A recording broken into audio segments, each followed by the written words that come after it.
Conozcamos la Biblia con el padre Claudio Doglio.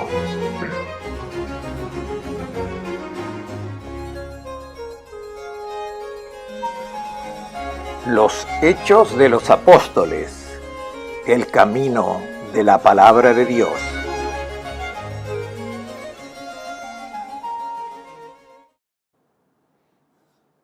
En mi primer libro, querido Teófilo, conté todo lo que Jesús hizo y enseñó desde el principio hasta el día que fue llevado al cielo, después de haber dado instrucciones por medio del Espíritu Santo a los apóstoles que había elegido. Así comienza el libro de los Hechos de los Apóstoles, que la tradición atribuye al tercer evangelista San Lucas. El comienzo hace clara referencia a una obra anterior. En griego se llama logos. Es el primer logos que compuso el autor. Logos, en el sentido de un discurso, es un discurso narrativo en el que presentó la historia humana de Jesús desde la anunciación hasta la muerte y resurrección y misión universal de los apóstoles. Los otros evangelistas se detienen allí. En vez, Lucas decidió escribir un segundo logos, otro largo discurso narrativo para continuar su labor formativa. Igual que el tercer evangelio, también los Hechos de los Apóstoles son dedicados a Teófilo. Puede ser que se trata de un personaje histórico real que vivió en el entorno de Lucas, el que el autor en realidad dedica a este texto. Quizás fue una autoridad en el sistema de administración grecorromano. Al comienzo del tercer evangelio se lo califica con el adjetivo cratiste, que es un título de honor que de alguna manera corresponde a nuestra excelencia y se le da a una persona de importancia social.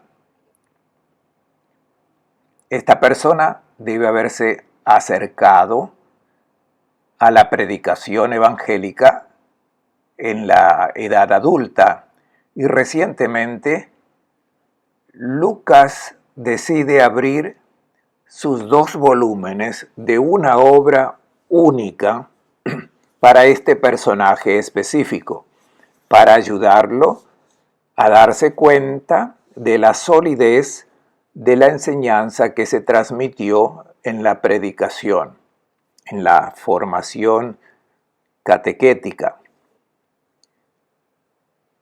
Teófilo, sin embargo, también es un nombre simbólico. En griego significa amigo de Dios. Y entonces, el destinatario ideal es toda persona que de alguna manera se considera un amigo de Dios. Si la filosofía era muy estimada en Grecia y el sabio es amigo del saber, ahora en el lenguaje bíblico, Lucas dice que el ideal es el amigo de Dios, el que busca una sabiduría que viene de arriba y no se conforma con razonamientos terrenos. La propuesta teológica que hace Lucas se fundamenta históricamente. No es una colección de fábulas inventadas.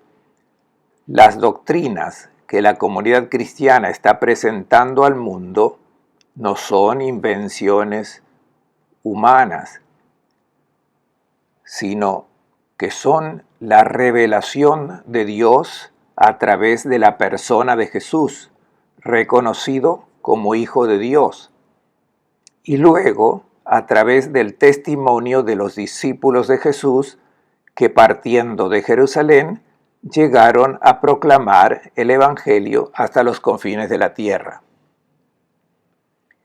La intención de la segunda obra de Lucas, que queremos leer y comentar en estos videos, es precisamente mostrar el camino de la palabra de Dios, desde Jesús a toda la humanidad a través de la obra de los primeros discípulos.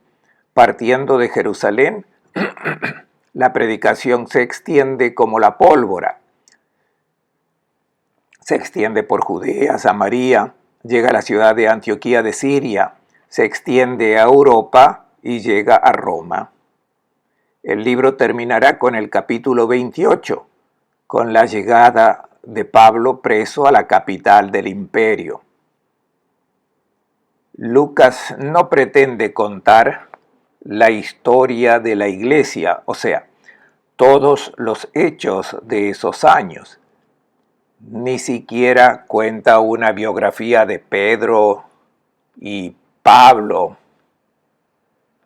porque la primera parte está incompleta, donde sobre todo emerge Pedro, y en la segunda parte también incompleta, donde aparece Pablo. Es un protagonista absoluto, pero también está incompleto, por ejemplo, porque no termina, parece una obra inacabada. Pablo llega a Roma esperando el juicio, el narrador dice que se queda 2 años esperando el juicio y se detiene ahí.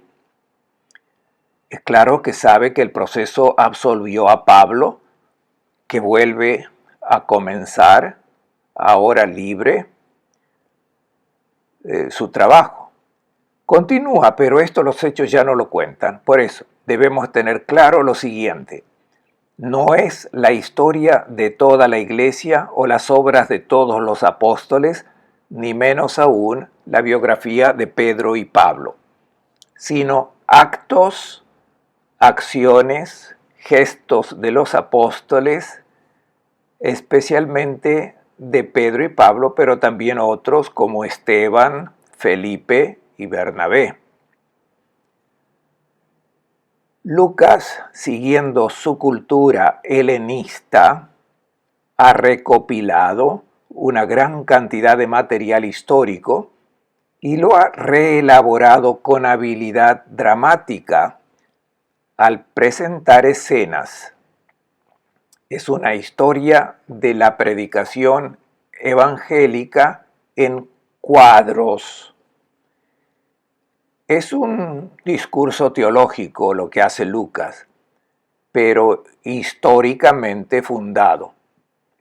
Es un historiador que reconstruye los pasajes, los reconstruye de manera competente, con datos, con ubicaciones geográficas precisas, con notas de cultura local muy detalladas, pero no le interesa una enciclopedia de hechos. Le interesa un mensaje teológico que transmite a través de cuadros contados con arte y dando gran peso a los discursos. Era un sistema clásico en la historiografía griega para de introducir los discursos de protagonistas a través de los cuales el autor puede presentar el pensamiento de los diversos personajes y profundizar una reflexión sobre el significado de los hechos narrados. En los Hechos de los Apóstoles encontraremos muchos discursos, primero de Pedro y luego de Pablo, discursos que de alguna manera resumen la acción evangelizadora de la comunidad apostólica. Ciertamente no son transcripciones literales. Lucas imagina lo que pudo haber dicho este personaje en esa situación particular. Pero sigamos por orden el texto propuesto y lo leeremos enmarcando la narración y dando esas indicaciones necesarias para una lectura fructífera. Estos momentos de conversación tienen un propósito introductorio. Lo ideal sería que el oyente a su vez se convierta en lector y vaya a buscar en su Biblia, en la biblioteca bíblica, el libro de los Hechos de los Apóstoles. Después de los 4 evangelios en el Nuevo Testamento, encontramos este texto y sería bueno que lo tuviesen a mano y lo lean personalmente, conectando con este tesoro esta sabia experiencia que el evangelista Lucas quiso transmitir a Teófilo, es decir, a cada uno de nosotros, para que podamos darnos cuenta de la solidez de lo que nos ha enseñado. El primer capítulo es, por tanto, una especie de cierre del Evangelio, una especie de abotonadura, es decir, dar un paso atrás para poder dar un paso adelante. Por cada abotonado, las telas deben superponerse y de alguna manera Lucas retoma la historia de las apariciones de Cristo resucitado para poder completar la narración con lo que hicieron los apóstoles después de la ascensión de Jesús al cielo. Por lo tanto, comienza contando brevemente los encuentros del Cristo resucitado con los apóstoles. Señala que a menudo se encontraron comiendo juntos. Es un detalle muy importante. El grupo de apóstoles experimentó al Señor resucitado en la mesa. Mientras estaban reunidos para comer, el resucitado se unía a ellos y les dirigía un amable discurso fraterno, amigable durante la cena. Esto está en el origen de la celebración de la Eucaristía. Las comunidades cristianas han tomado la costumbre de cenar con el Señor para celebrar la cena del Kyrios, del Señor, repitiendo lo que hizo Jesús en la última cena antes de su muerte y que Jesús reanudó después de la resurrección de entre los muertos con sus discípulos. Después de que ya no lo vieran físicamente, los apóstoles continuaron comiendo con el Señor, recordando lo que el Señor dijo, lo que el Señor hizo, y así nació la Eucaristía, compuesta por la liturgia de la palabra, con la lectura de textos, y la liturgia eucarística, donde se consume el pan consagrado. En esas ocasiones de convivencia, el Cristo resucitado da algunas indicaciones importantes a los discípulos. Los invita a quedarse en Jerusalén esperando la promesa. Es el relanzamiento de la promesa del Espíritu Santo como un don de Dios. Es un discurso teológico muy importante. La obra del Hijo culmina con la obra del Espíritu Santo. El Hijo da el Espíritu. El Hijo resucitado y ascendido al cielo se convierta en mediador de una efusión del Espíritu Santo que dará vida y sostendrá la acción de la Iglesia. En ese contexto de convivencia, los discípulos le preguntan a Jesús: Señor, ¿es ahora cuando vas a restaurar la soberanía de Israel? Los apóstoles aún no han entendido completamente cuál es la misión de Jesús. Se imaginan que el Cristo resucitado finalmente organice un reino terrenal. Cristo es el título oficial del rey davídico y por lo tanto, si Jesús es el Mesías, significa que Él es el rey legítimo, el heredero al trono. El heredero al trono debe organizar el reino. Los discípulos esperan esta nueva organización terrenal en cualquier momento. La respuesta que el mismo Jesús da y que Lucas pone al comienzo de su libro es programática. No les toca a ustedes saber los tiempos y circunstancias que el Padre ha fijado con su propia autoridad. Los tiempos y circunstancias son una expresión técnica, se refiere al kairos y al cronos. Son dos formas de indicar el tiempo. La medida general de todo el paso de los años, de los días, de los meses, y la ocasión oportuna, adecuada para hacer algo. No depende de ustedes. Jesús elimina cualquier perspectiva de razonamiento y cálculo de tiempos, y Lucas lo resalta bien. Probablemente en su época, cuando compuso este texto muchos años después, unos 50 años después de la Pascua de Jesús, existía una acalorada discusión sobre los tiempos y momentos de la gloriosa venida de Cristo. No es tarea de la Iglesia razonar acerca de cuándo vendrá. Su tarea es ser testigos. Y no lo harás con tus propias fuerzas, promete Jesús. Tendrán la fuerza del Espíritu Santo que descenderá sobre ustedes y el Espíritu les hará capaces de dar testimonio en Jerusalén, en toda Judea y Samaria y hasta los confines de la tierra. Esta expresión geográfica da el esquema narrativo de los hechos. La primera parte se ambientará en Jerusalén.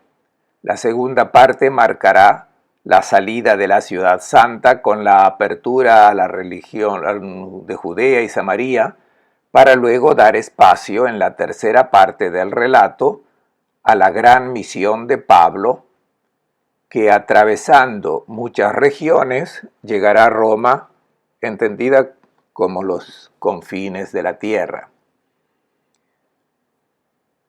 Con brevedad y gran sobriedad narra la ascensión de Jesús al cielo. Viene llevado por una nube y desaparece en vista de los discípulos, que permanecen con los ojos mirando hacia arriba.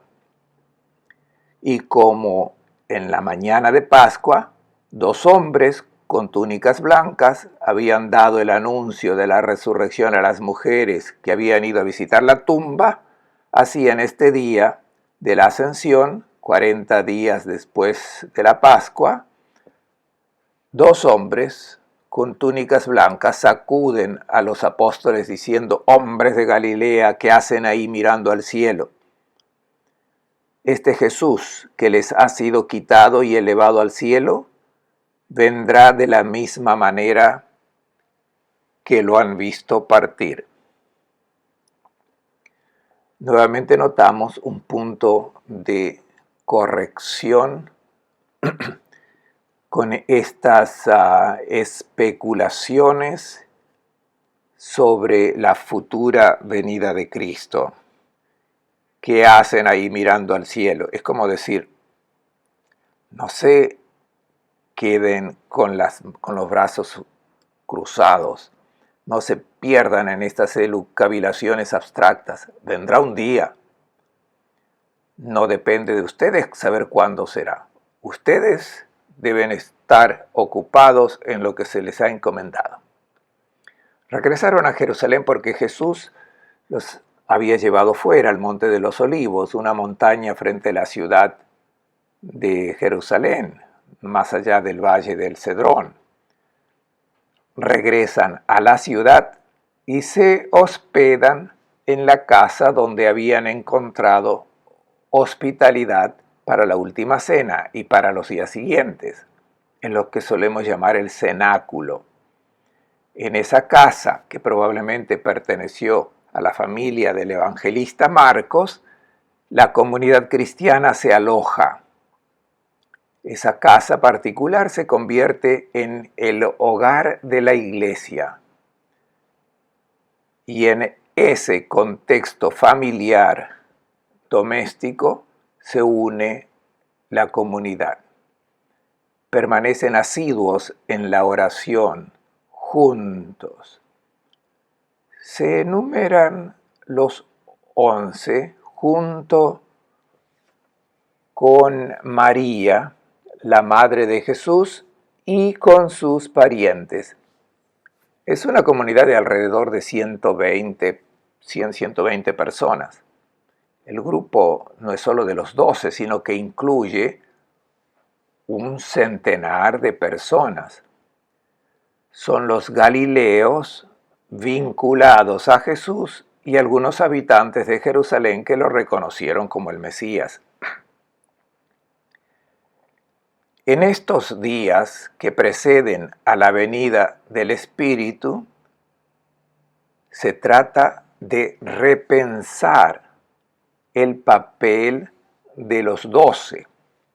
Y Pedro toma la palabra con el primer discurso que Lucas pone en sus labios. Es un discurso en el que se reelabora el luto por la pérdida de Judas. Es una herida reciente.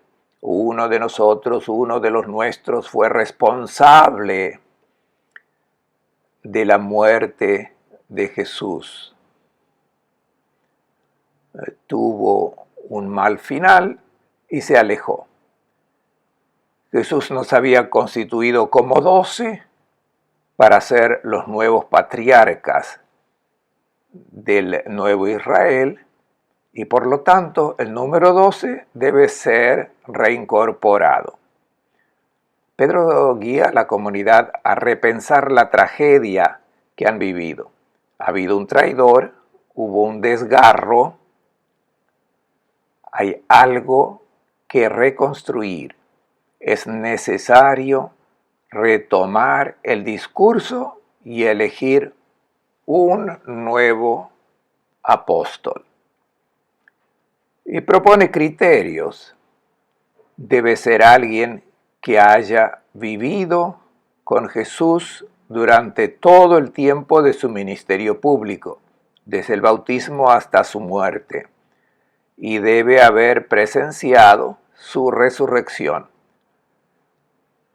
Solo 2 personas corresponden a estos criterios.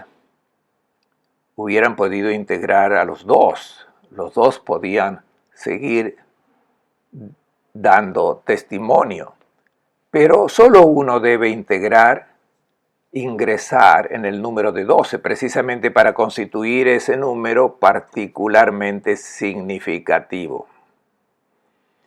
Los 2 son José, llamado Barsabás, apodado Justo, y Matías. Los eligen en base a un criterio inteligente propuesto por los apóstoles. Pero luego la alternativa entre José y Matías se deja a la suerte. Se echan suertes y sale el nombre de Matías. Es interesante notar cómo los apóstoles, antes del don del Espíritu, no se sienten capaces de elegir y decidir. Y de alguna manera la elección del 12º apóstol se deja a la intervención divina a través de la suerte. Y Judas se une a los que odiaron a Jesús y perdieron su lugar. Pero Matías vendrá en su lugar unido con el colegio de los 12.